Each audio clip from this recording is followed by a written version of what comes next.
Assalamualaikum warahmatullahi wabarakatuh.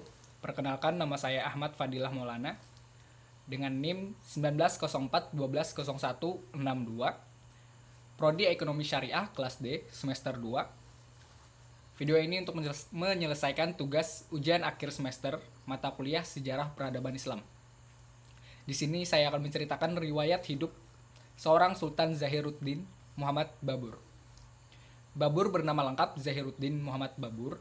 Lahir di Fargana, sebuah kota kecil yang terletak di sebuah negeri jelita yang dibatasi sungai Amu Darya dan Shir Darya, yang berlimpah dengan bunga mawar dan buah-buahan, serta termasyhur akan keanekaragaman permainan olahraganya. Pada hari Jumat, 14 Februari 1482 Masehi, atau bertepatan dengan 6 Muharram 887 Hijriah, Babur dijuluki si Macan, yang merupakan orang Turki Changtai menurut rasnya. Secara genealogis, Babur merupakan cucu Timur Leng dari pihak ayah dan keturunan Genghis Khan dari pihak ibu. Ibunya bernama Kutluk Nigar Khanum, sedangkan ayahnya bernama Umar Mirza, adalah penguasa Fergana. Sejak kecil, Babur dididik dengan sangat baik. Ia pandai menulis, ia bisa menunggang kuda, pandai memburu, dan seorang pendekar yang baik. Bahkan sebelum ia dipanggil untuk mengisi tempat ayahnya, ia telah memberikan bukti bahwa ia memiliki kualitas sebagai pemimpin laki-laki. Ia terpilih untuk memerintah ibu kota selama ketidakhadiran ayahnya di aksi. Ketika ayahnya Umar Mirza meninggal pada Senin 8 Juni 1494 karena dibunuh, Babur mewarisi daerah Fergana. Saat itu Babur masih berusia 11 tahun. Ia berupaya untuk mengatur sumber daya alam yang ada di sana. Babur bercita-cita menguasai Samarkand, yang merupakan kota terpenting di Asia Tengah pada saat itu. Pada saat itu Samarkand diperintah oleh Sultan Baisanghar Mirza, dan di sana sedang terjadi perang saudara. Babur beserta anak buahnya maju untuk mengepung Samarkand. Dan di tengah perjalanan Babur bertemu dengan Sultan Ali, yang merupakan saudara dari Baisanghar, ingin balas dendam kepada Baisanghar dan Sultan Mas'ud yang sedang jatuh cinta dengan wanita Samarkand. Ketiga pangeran tersebut mengepung kota Samarkand selama 3-4 bulan. Tetapi ketika musim dingin datang, mereka menyudahi pengepungan tersebut.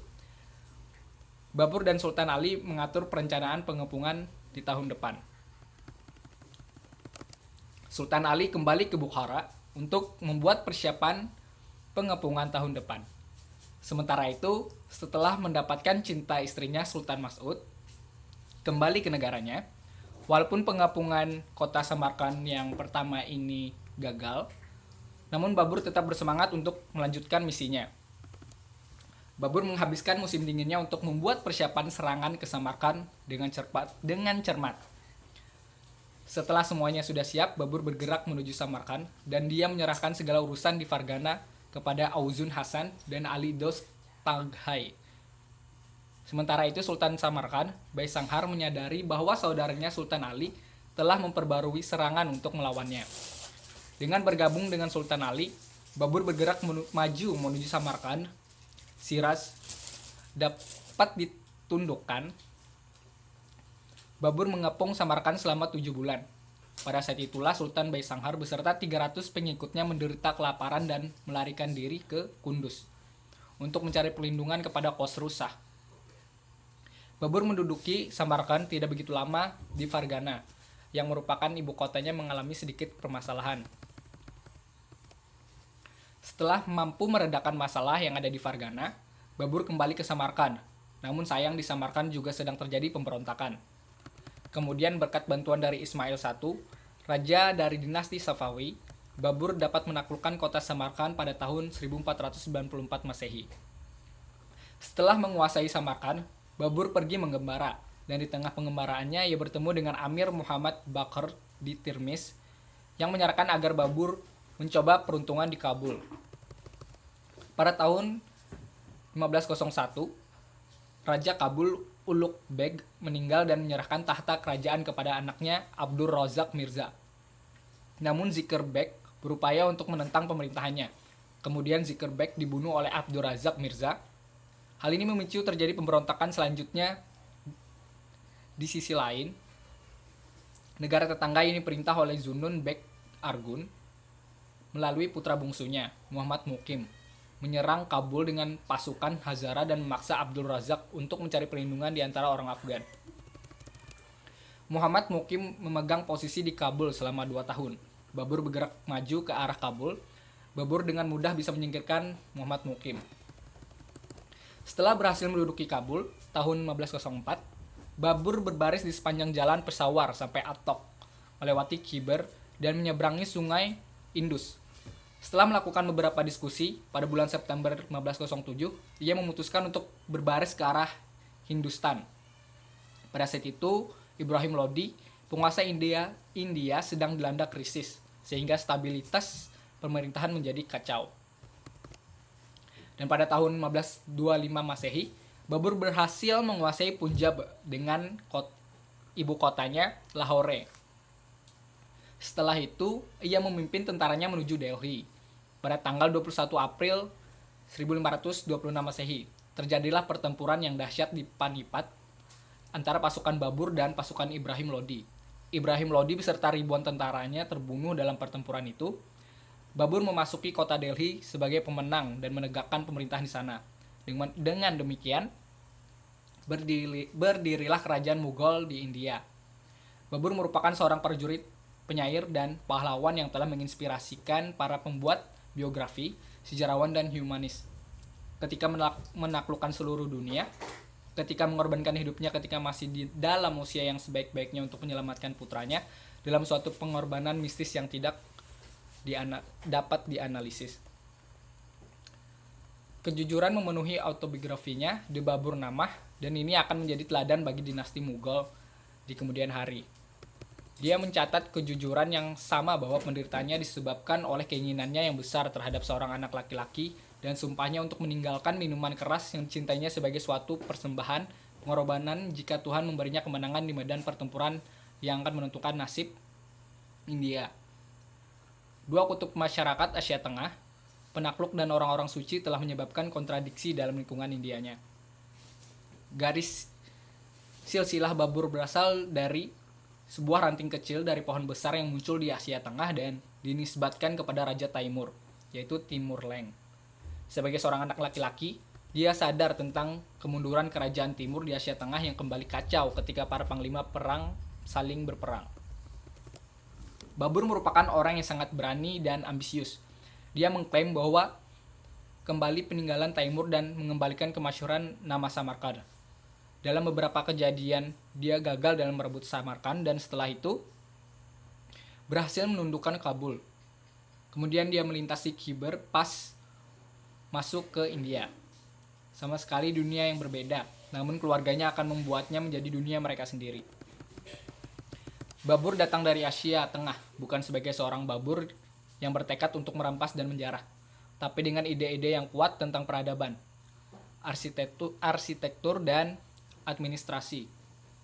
Dia datang dengan tradisi kebudayaan yang kaya, suatu pengetahuan yang merupakan bagian dari salah satu peradaban yang paling gemilang pada masa itu. Babur bukanlah orang India. Syed Mahmud Dun Nasir menulis, dia bukan orang Mughal. Di dalam memoarnya dia menyebut dirinya orang Turki, akan tetapi cukup aneh. Dinasti yang didirikannya dikenal sebagai dinasti Mughal. Sebenarnya Mughal menjadi sebutan umum bagi para petualang yang suka perang dari Persia di Asia Tengah, dan meskipun Timur atau Timur Leng dan semua pengikutnya menyumpahi nama itu sebagai nama musuhnya yang paling sengit. Nasib mereka lah untuk dicap dengan nama itu, dan sekarang tampaknya terlambat untuk memperbaiki kesalahan itu. Selain itu, Akbar S. Ahmed menyebutkan bahwa ada persamaan yang menarik antara Abdurrahman di Spanyol dan Babur di India. Dua-duanya datang dari tempat yang sangat jauh, dua-duanya gagal di dunia mereka sendiri. Sanak famili Umayyah dari Abdurrahman telah dibunuh secara besar-besaran oleh Khalifah Abbasiyah di Damaskus. Yang sampai pada malam tahun 750 ketika dia melarikan diri, telah lama dikuasai oleh keluarganya. Dia melarikan diri sejauh mungkin dari tempat asalnya, melintasi Afrika Utara dan ke Spanyol. Babur juga pernah gagal dalam upaya merebut Samarkand. Namun dua orang ini, Abdurrahman dan Babur, akan menciptakan kembali sebaik mungkin image atau kesan-kesan dari dunia yang lama ke dalam dunia yang baru. Dua-duanya akan memberi nama dari keluarga besar mereka pada dinasti tersebut, yaitu Umayyah dan Mughal. Dua-duanya akan memimpin dinasti-dinasti itu yang banyak memihak hasil karya toleransi, seni, arsitektur, dan budaya. Akan ada nama-nama yang terkenal dalam garis silsilah mereka, tapi tidak akan ada yang benar seperti mereka dalam kepribadian, keberanian, pesona, dan keingintahuan mereka berada dalam kelas tersendiri. Pada awal kekuasaannya Babur masih mendapat rintangan dari berbagai umat Hindu dan para pengikut setia dari dinasti Lodi dalam upaya untuk mengusir umat Islam dari tanah India dan menetapkan aturan Hindu dan India. Pasukan Hindu bersatu di bawah Rana Sangram yang merupakan penguasa dari Rajput. Rana Sangram adalah penguasa Hindu yang lebih terkenal dengan panggilan Rana Sanga. Ia sangat berambisi untuk menghancurkan Babur. Kemungkinan untuk melawan mereka bagi Mughal sangat berat. Semua orang non-muslim bergabung dengan mereka. Rana Sanga berhasil merekrut 120 orang komandan pasukan dengan 80.000 orang serdadu berkuda dan 500 serdadu bergajah yang siaga untuk bertempur. Sebelum pergi ke medan perang, Babur bersumpah untuk tidak minum anggur lagi selama-lamanya jika Tuhan memberinya kemenangan. Pertempuran terjadi di Kauna, dekat Agra pada 16 Maret 1527 Masehi. Rajput bertempur dengan gagah berani, namun sekali lagi Babur memperoleh kemenangan dari Raja Sanga. Si pemberani dari Rajput itu mati terbunuh. Dalam rangka memperingati kemenangan, Babur mengganti nama tempat pertempuran dengan nama Fatehpur Sikri, yang artinya tempat kemenangan. Setelah Rajput dapat dikalahkan oleh Babur, ia berlindung di benteng Chanderi. Babur mengejar Rajput dan mengambil alih benteng Chanderi. Dengan kemenangan ini, Mughal sepenuhnya dapat merendahkan kebanggaan Rajput dan impian mereka mendirikan Raja Hindu tidak bisa terwujud.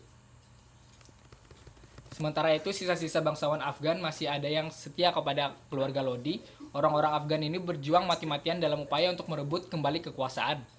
Mereka mengangkat adik kandung Ibrahim, Muhammad, menjadi sultan. Dinasti Lodi berusaha bangkit kembali menentang pemerintahan Babur dengan pimpinan Muhammad Lodi. Pada pertempuran di dekat Gogra, Babur dapat menumpas kekuatan Lodi pada tahun 1529 Masehi. Dengan kemenangan-kemenangannya itu, maka semakin mantaplah kekuasaan Babur di pusat India, sehingga kerajaan Mughal telah berdiri dengan aman. Namun hanya setahun kemudian, Babur meninggal dunia di Agra pada 26 Desember 1530 Masehi. Pada usia 48 tahun, kekuasaannya di India berlangsung selama kurang dari 4 tahun. Selama periode ini ia harus berjuang tiga pertempuran utama. Sesuai dengan permintaannya, mayatnya dibawa ke Kabul untuk dimakamkan. Selama hidupnya, Babur mempunyai 10 istri. Yang pertama Aisyah Sultan Begum, 2 Zainab Sultan Begum, 3 Masuma Sultan Begum, 4 Maham Begum, 5 Dildar Aga Begum, 6 Gulnar Agacha, 7 Gulruk Begum, 8 Mubarika Yosefazai, 7 Gulruk Begum, 9 Nargul Agacha, dan 10 Salihah Sultan Begum.